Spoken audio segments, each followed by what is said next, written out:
This is the fourth and last video in this short series on fungal diseases, and our topic today is antifungal medications.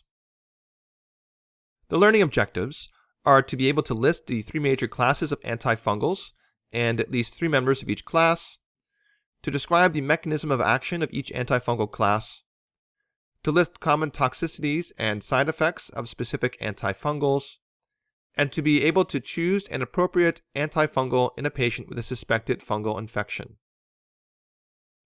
When watching this video, please keep in mind that new antifungals are being developed, guidelines get updated, and resistance patterns change and also vary across different parts of the world.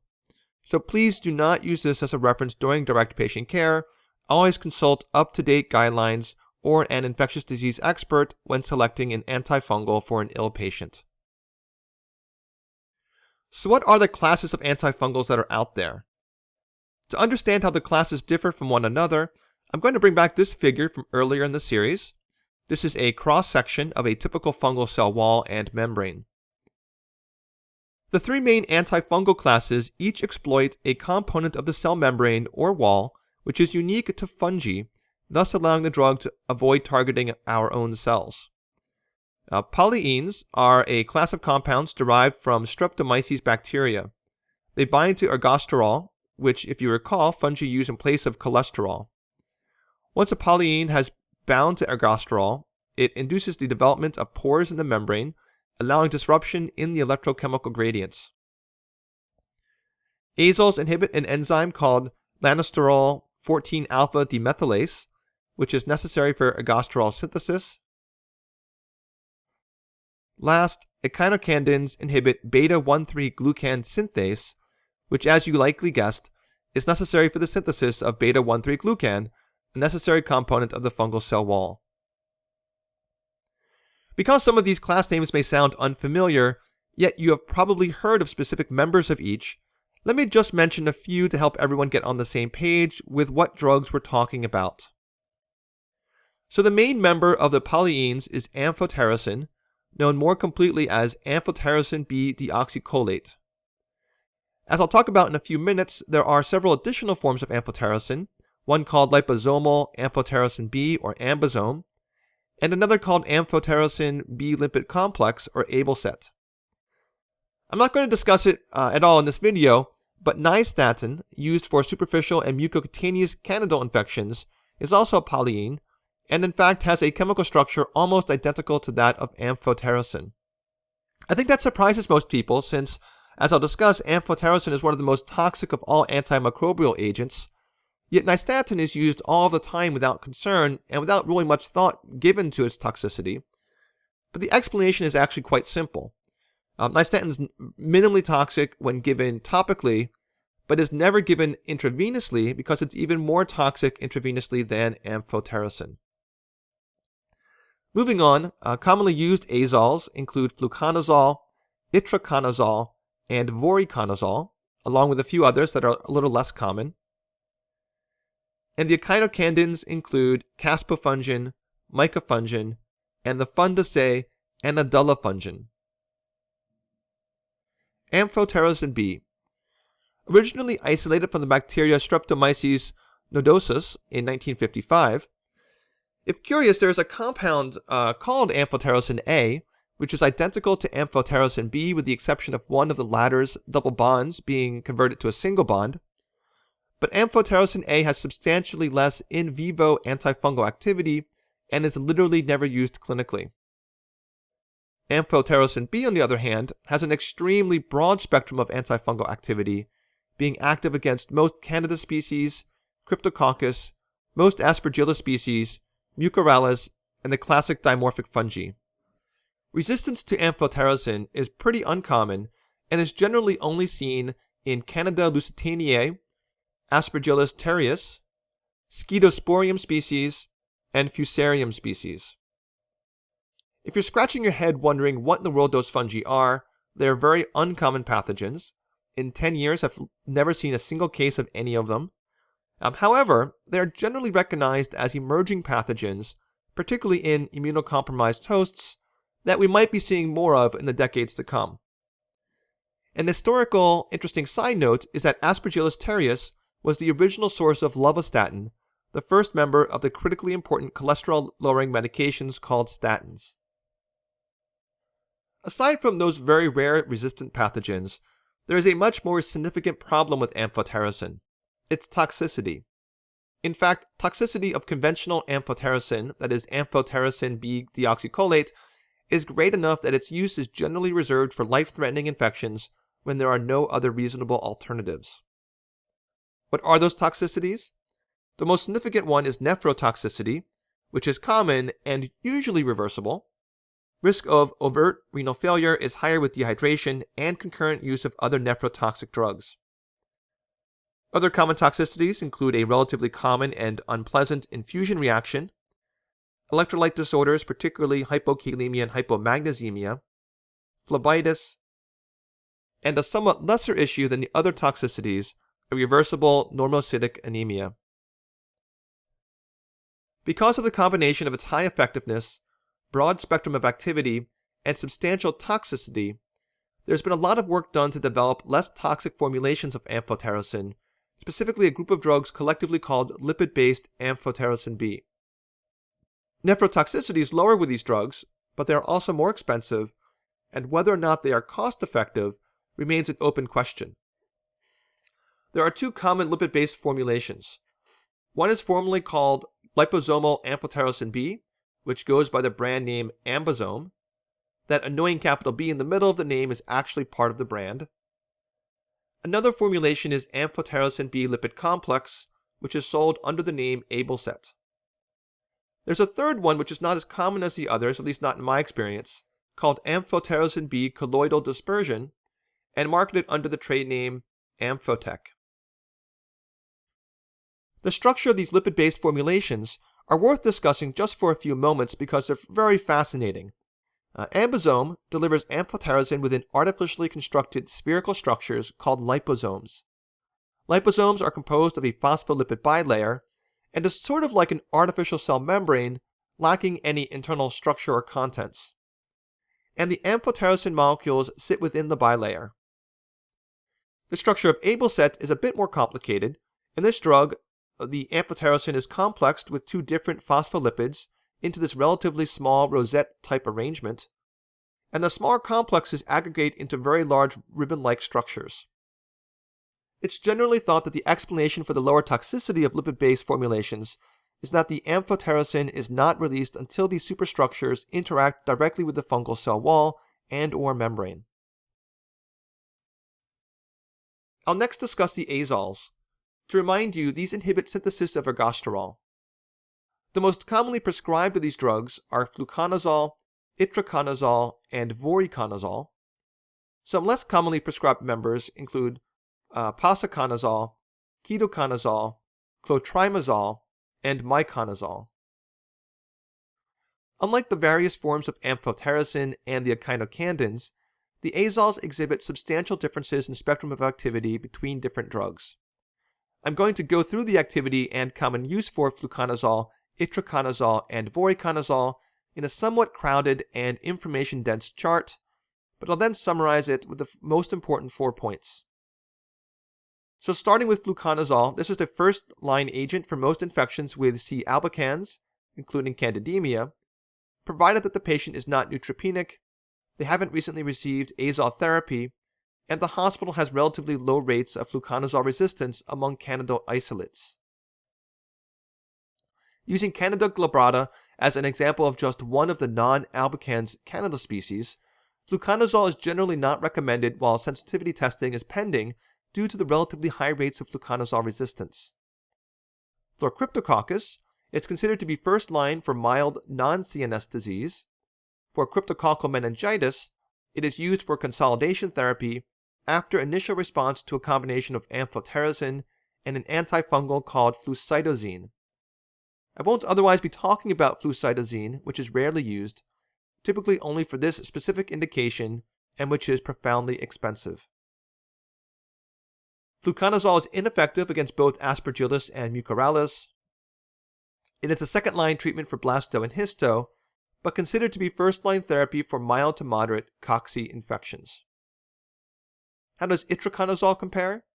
It is not recommended for systemic infections with Candida albicans. It is apparently occasionally used for mucocutaneous infections, though I've never personally seen that. As with fluconazole, it is not recommended for Candida glabrata infections. For Cryptococcus, it can be used as a second-line agent for mild non-CNS disease. For Aspergillus, it is only a third-line agent for invasive disease, but more commonly used in combination with steroids in allergic bronchopulmonary aspergillosis and occasionally in allergic fungal sinusitis. It's ineffective against mucorales, but is a first-line choice in mild to moderate infections of blasto, histo, and cocci. With voriconazole, it can be used for Candida albicans, but it's unclear if it offers any benefit over fluconazole. As with fluconazole, not recommended for treatment of C. glabrata while sensitivities are pending. The data for use of vori against Cryptococcus is too limited to offer recommendation. The key role of voriconazole in modern medicine is as the first-line agent against invasive Aspergillus infections, when it is sometimes used in combination with an echinocandin. Regarding mucorales, as with fluconazole and itraconazole, vori is also ineffective. For blasto, it can be used for CNS disease as step-down therapy after initial response to amphotericin, but there doesn't seem to be much experience with it in infections caused by histo and cocci. So that's a lot of information about azole and indications. Let me summarize the key indications for each azole.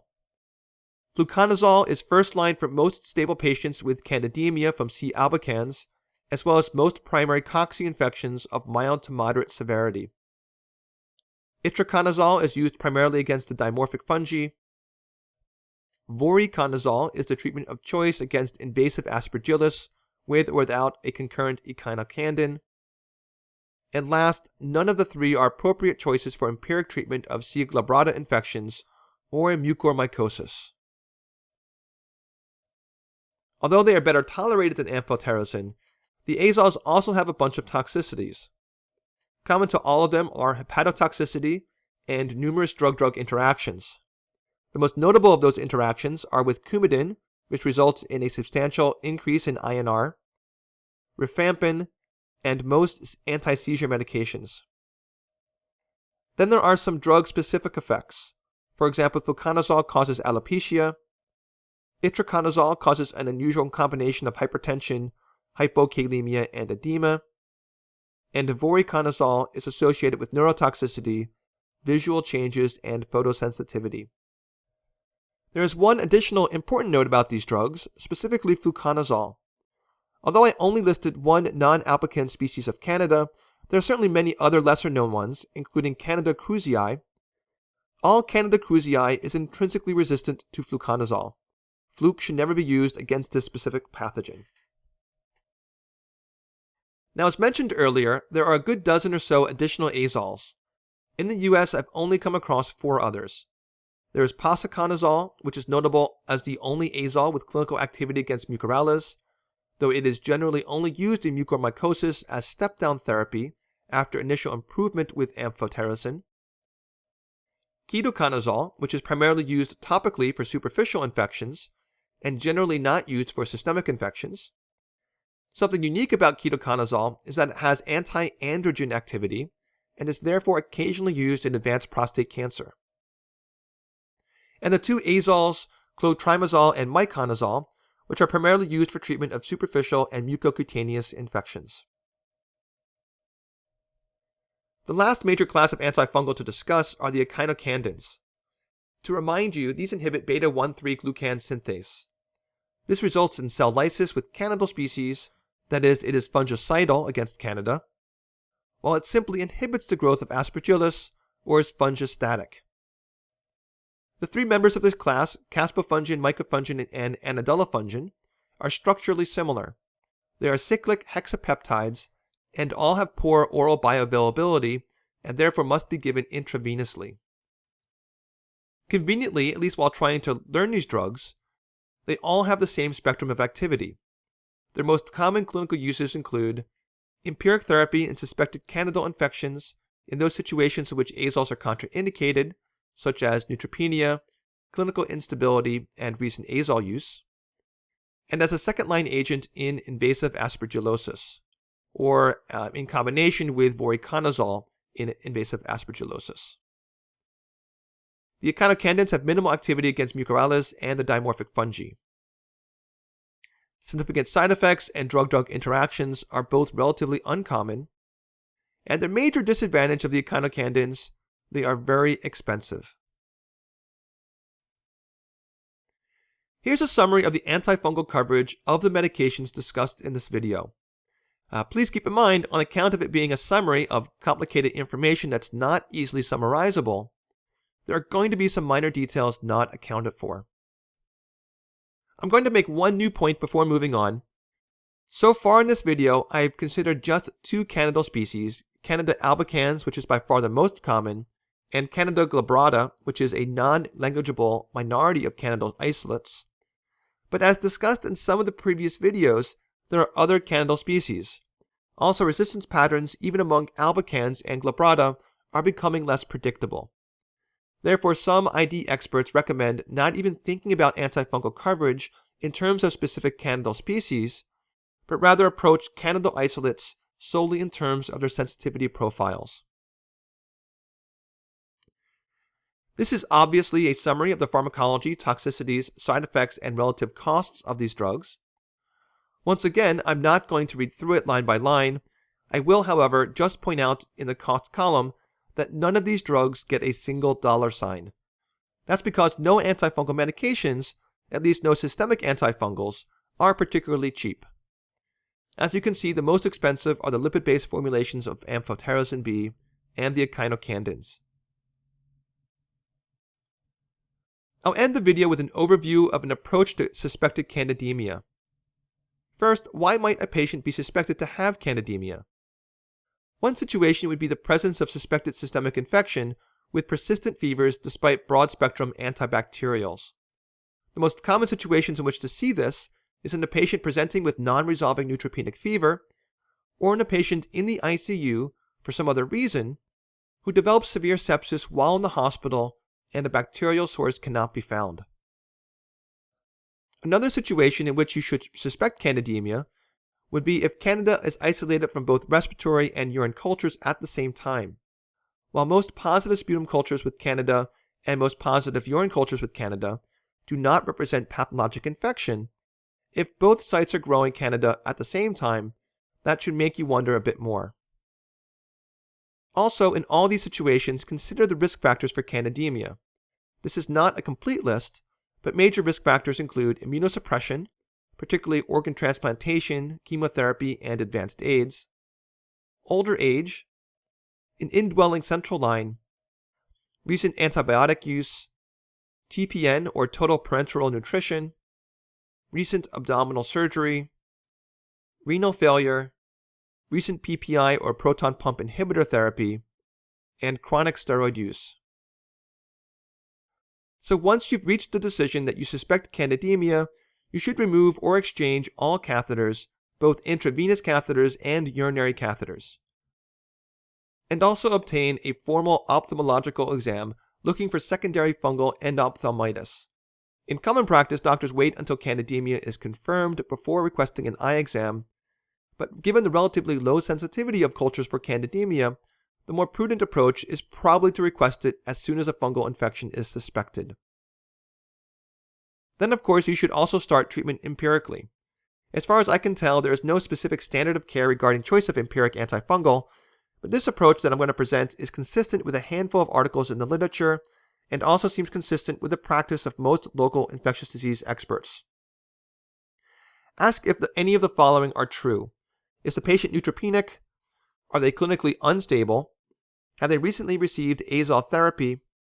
Or does the hospital have relatively high rates of azole resistance among Candida isolates? If the answer to all of those is no, then start fluconazole. If any of them are a yes, start an echinocandin or lipid-based Amphotericin B. Some sources make a mild recommendation of the echinocandin over lipid-based amphotericin, while others seem to treat both choices as equally appropriate. And finally, also revise the antifungal therapy based on culture results, or if the patient fails to improve, after 48 hours. The very final thing I'll end this video series with is that you should not mess around with fungal infections, particularly deep opportunistic infections like Candida, Crypto, mucormycosis, and Aspergillus. These diseases can be tricky to diagnose, tricky to treat, and have high mortality. At least in conventional US practice, an ID consultation would be very strongly recommended in all of those diseases. That concludes this series on fungal diseases. I hope you found it interesting and useful. If you did, please share it with your classmates and colleagues, and consider checking out my similar series on antibiotics.